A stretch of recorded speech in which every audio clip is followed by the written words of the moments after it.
Hey everyone, welcome to another episode of the Bright Ideas Show. I'm your host, Ryan Henry, and on today's episode, we're going to meet a great nonprofit just west of downtown Indianapolis and share their story with you. Don't miss today's episode.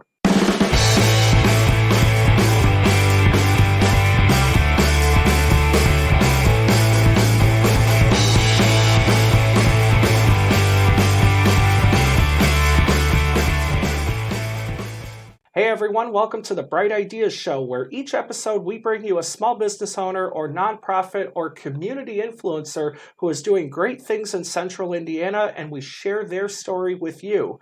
Today, my guest is Logan Clark, entrepreneur and involved with a nonprofit that we'll talk about here in just a second. Logan, how are you doing today? I am doing wonderful. How about you, Ryan? I'm doing great. Thank you so much for being here today on our episode. And so, Logan, tell our viewers a little bit about your background and what it is that you do professionally. Absolutely, I'd be happy to. So my name is Logan Clark, as Ryan shared. I recently graduated from IUPUI here in Indianapolis. Thank you. I graduated with a marketing, finance, and supply chain management degree.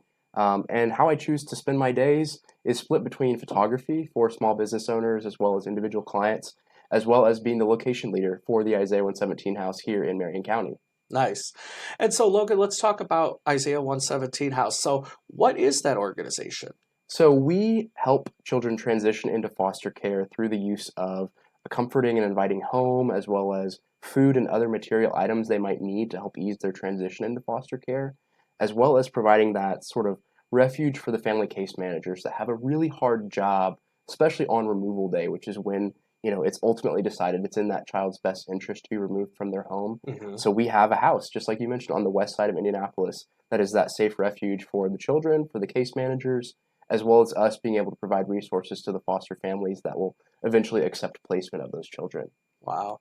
And so, how did Isaiah 117 House get started? What is that story that came to be the organization? Absolutely. So it started in 2018 in a little town called Elizabethton, Tennessee. The founder and her husband, so Rhonda and Corey Paulson, they were going through the steps of becoming foster parents themselves, and they found out, what does removal day look like, and that in their community, just like in ours, was that there's often a lag time or a waiting period between whenever a child is removed and when placement is found. So the resource that's available to the Department of Children's Services is their office, which means that the children are going into the DCS office to sit for sometimes hours, sometimes days at a time to wait for that placement. And they decided that they felt there was something more that could be done. So they started a house there in Elizabethton, Tennessee, and then the county next door called, and then on the other side, and then Indiana, who seems to have the same issue, decided, hey, we want to do something about this as well. So it really started with a super small town, but then realizing, hey, this is an issue that other counties and cities around the country share.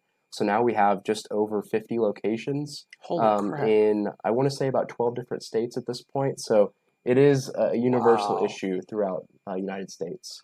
Wow. So you said 50 locations in how many states?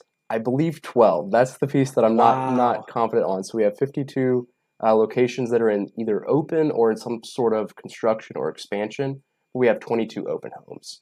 So that's a huge number. That's a lot of children. And so let's talk a little bit about that. When child services get involved, it's never an easy decision to recommend that a child leave that home. So you mentioned placement, so it gives the child a safe place to be until foster care is worked out. So what are some of the other services that you're able to provide to those children while they're in that transition? Definitely. So when the child comes into the home, the first thing we always try to do is pack a bag with 3 to 4 days of their immediate needs. So that's clothing, that's school supplies, whatever they might need. If it's a pair of track shoes to be able to continue to go to track practice or whatever they're doing at school, we have a lot of resources to be able to provide them with those needs, as well as like the foster families. So the placements, often they are licensed for a specific age group. So let's say we have a sibling group of 3 children. Let's say a year old, 3 years old, and maybe 5 years old. So that foster family may be licensed for the 3-year-old and the 5-year-old, but they could be missing something like a pack and play or a car seat, something like that. So they might want to accept placement of all 3 siblings, but they would have some physical blocks or road barriers because they aren't licensed or they don't have all the things they need for that younger sibling. So we can say, hey, what is it that you need? We can get that for you. If it's a car seat, if it's a bed, if it's some frozen meals for the next few days because you're not used to providing meals for this many people. Hmm. We have all those resources that we can be able to provide to them. Wow. And so, how long is a child under your care while they're waiting for that foster family?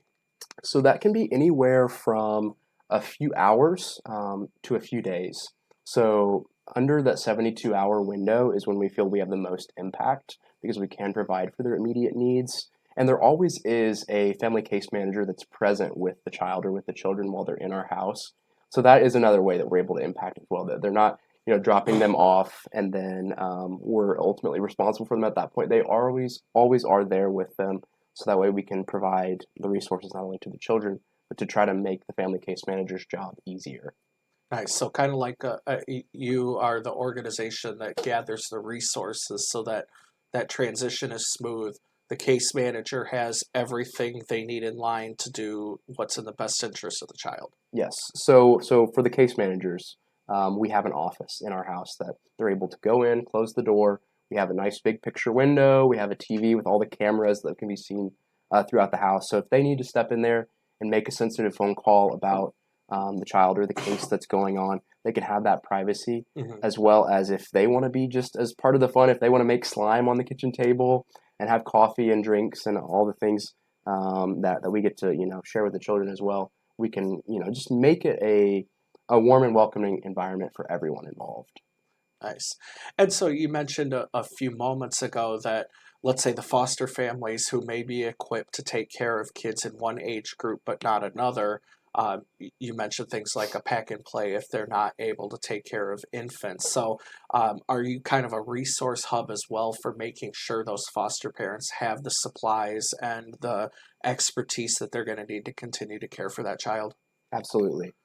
So we do have the most impact during that 72-hour window when placement is either being identified or has been found, and we can help partner with that specific foster family or kinship placement because sometimes it is a family member that they end up being placed with. So it is sort of a connection through the Department of Children's Services that they can say, hey, we have this person or this family identified. They need a few resources. Then we can work with the Department of Children's Services to provide them with those resources. And then sometimes, that does create a healthy long-term placement for that child. Sometimes the child will come back to our house days or weeks later, just for any number of circumstances, and then that process kind of starts again. Okay, how can we help you now? Do you still need a bag packed full of clothes and school supplies? Your new family that you might be going to, what do they need to be able to hopefully make that a happy, healthy, long-term placement for them? Nice. Now, so for those who are unfamiliar, foster care can be a temporary and a permanent solution depending on the circumstances of that child and their needs, correct? Absolutely.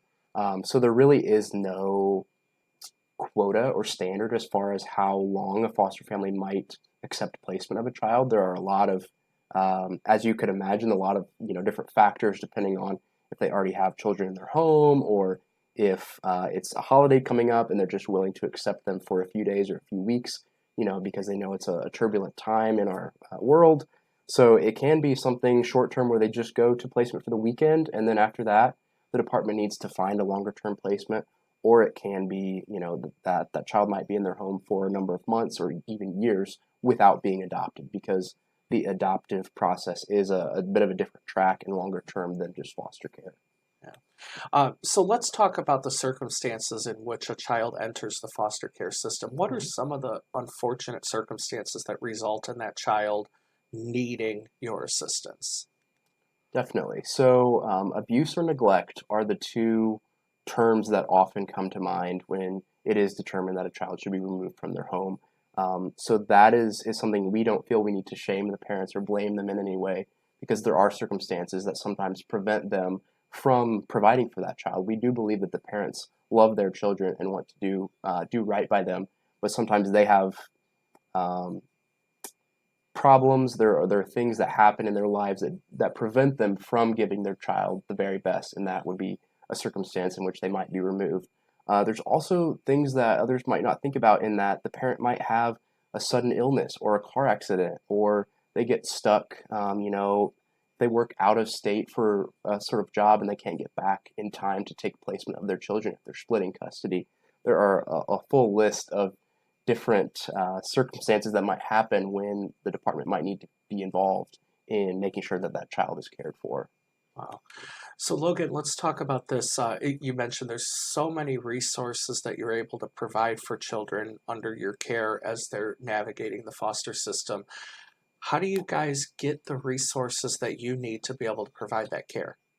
So we are really driven by our community. We've been blown away in all of the 52 locations, but especially here in Indianapolis, we've been blown away by the resources that have been provided to us. So, for example, the house that we actually operate out of and that we renovated was donated by a local church who Nice. had they're right next door to our location, so they had seen that maybe the house was needing some work, needing some help, so they offered to buy it from the owner, and they sort of let it sit for a few years while they waited and prayed for the right opportunity for it to, come to fruition and find a useful purpose in the community. So then when they heard about our organization, they met with us and decided they would like to donate the house to us. Oh, nice. All the way through the contractors who helped do all the work. We remodeled the house basically all the way down to the studs to create the layout and the environment and just the level of finish that we would like the house to be, because one of the things we do believe is that everything speaks, so Hmm. that when the children and the case managers and everyone walks through the door,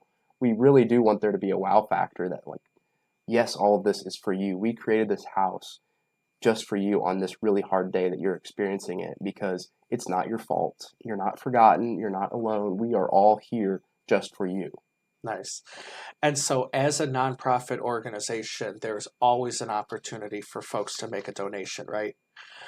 So, how can somebody make a donation if they feel inclined to support your mission? Yes, absolutely. So our website is isaiah117house.com, fairly easy to find. There's a support page, so you can go there and give something like a single donation or what we call our sock buddies, which are monthly contributors that get this really cool pair of branded Isaiah 117 House socks, and then we get some fun photos of them to kind of promote that campaign as well. So whether it is a one-time gift, a recurring gift, we have a lot of businesses that like to sponsor our events throughout the year. So Nice. we have a luncheon and a dinner. We have a golf tournament. We also try to do some smaller events like lemonade stands, hot chocolate stands, an art auction, as well as like a prom dress resale to sort of continue our impact and continue raising awareness. So there are a full list of opportunities to not only volunteer but also if you did want to donate. Nice. And so, Logan, let's give everyone that website again, just in case they forgot in the last few seconds. Yeah, How do they learn more or make a donation? so that is www.isaiah117house.com. And then whenever you go to the support page, you'll see an option for Marion County, Indiana. Nice.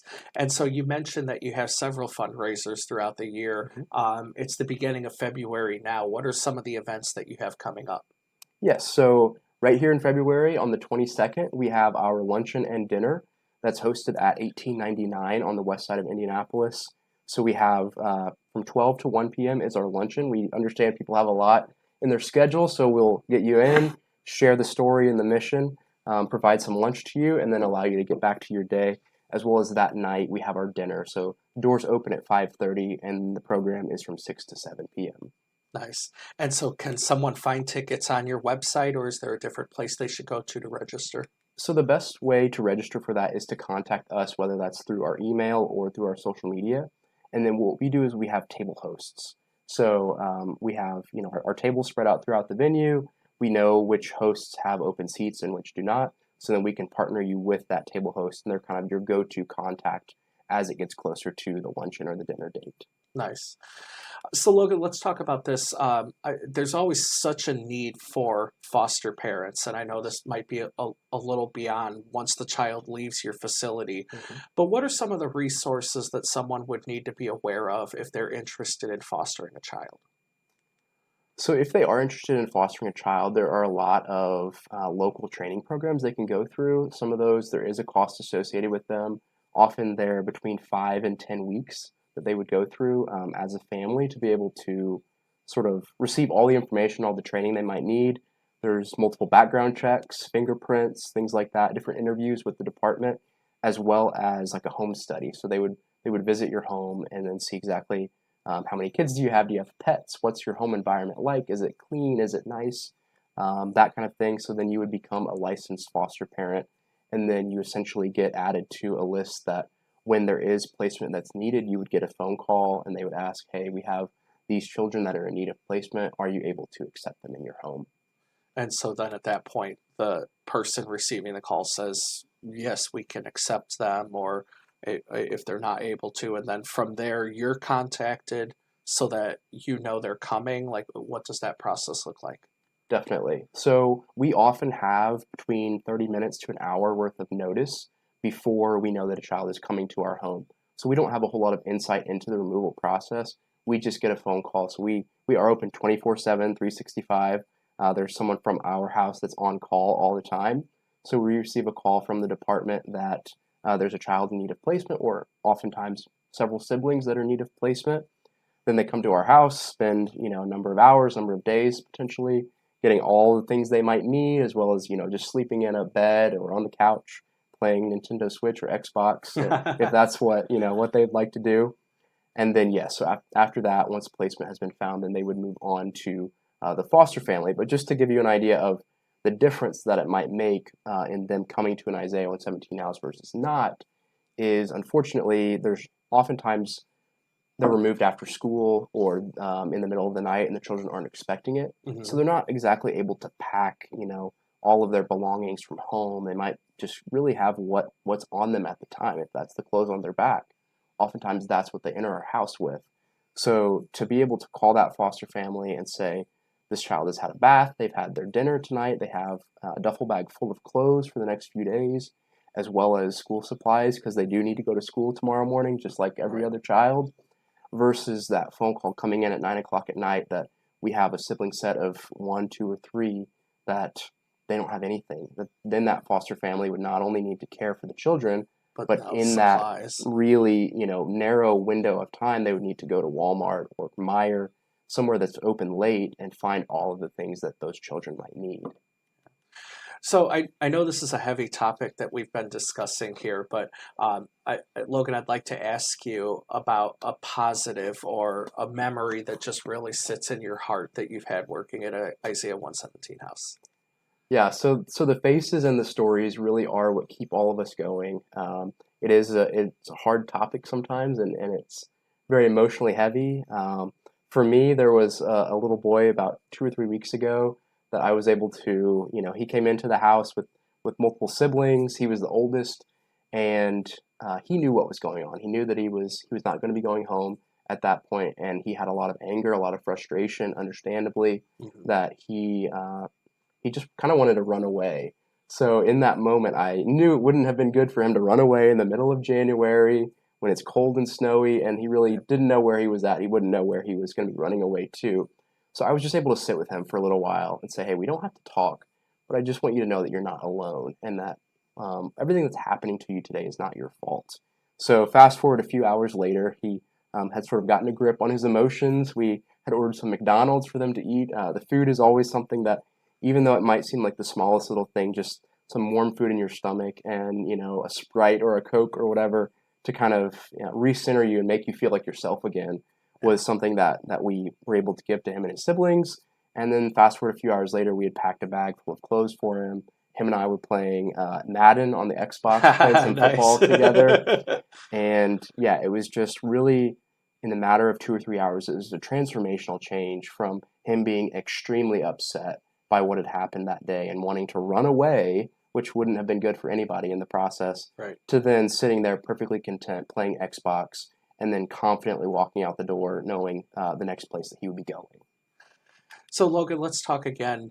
How can somebody make a donation or support your mission if anything that we've talked about here today speaks to them? Absolutely. So we love to build community partners. In fact, we call it friend raising rather than fundraising. So Nice. for a lot of people that maybe can't make a whole lot of donations, we always have opportunities for them to volunteer. So it takes about 24 caregivers over the span of 1 day to fully staff our house. Wow. So if that's something that somebody would be interested in being a certified caregiver, it's not anything they need to walk into with a whole lot of experience. They don't need to have any knowledge of the foster care system. They can just reach out to us, and we have a 1 day training that they come to. Then they walk through the house and ask all the questions because everybody has a lot of questions. It's a new journey that we all had to walk at some point. But if there are people who want to donate, our website is isaiah117house.com, as well as you can find us on many of the popular social platforms like Facebook and Instagram. Nice. Well, Logan, thank you so much for being our guest today. And to everyone watching, Isaiah 117 House helping make a difference for children who are entering foster care at 50 locations, right? Yes. One of them being right here in Indianapolis, Indiana. So get a hold of Logan, make a donation today if you want to support their mission.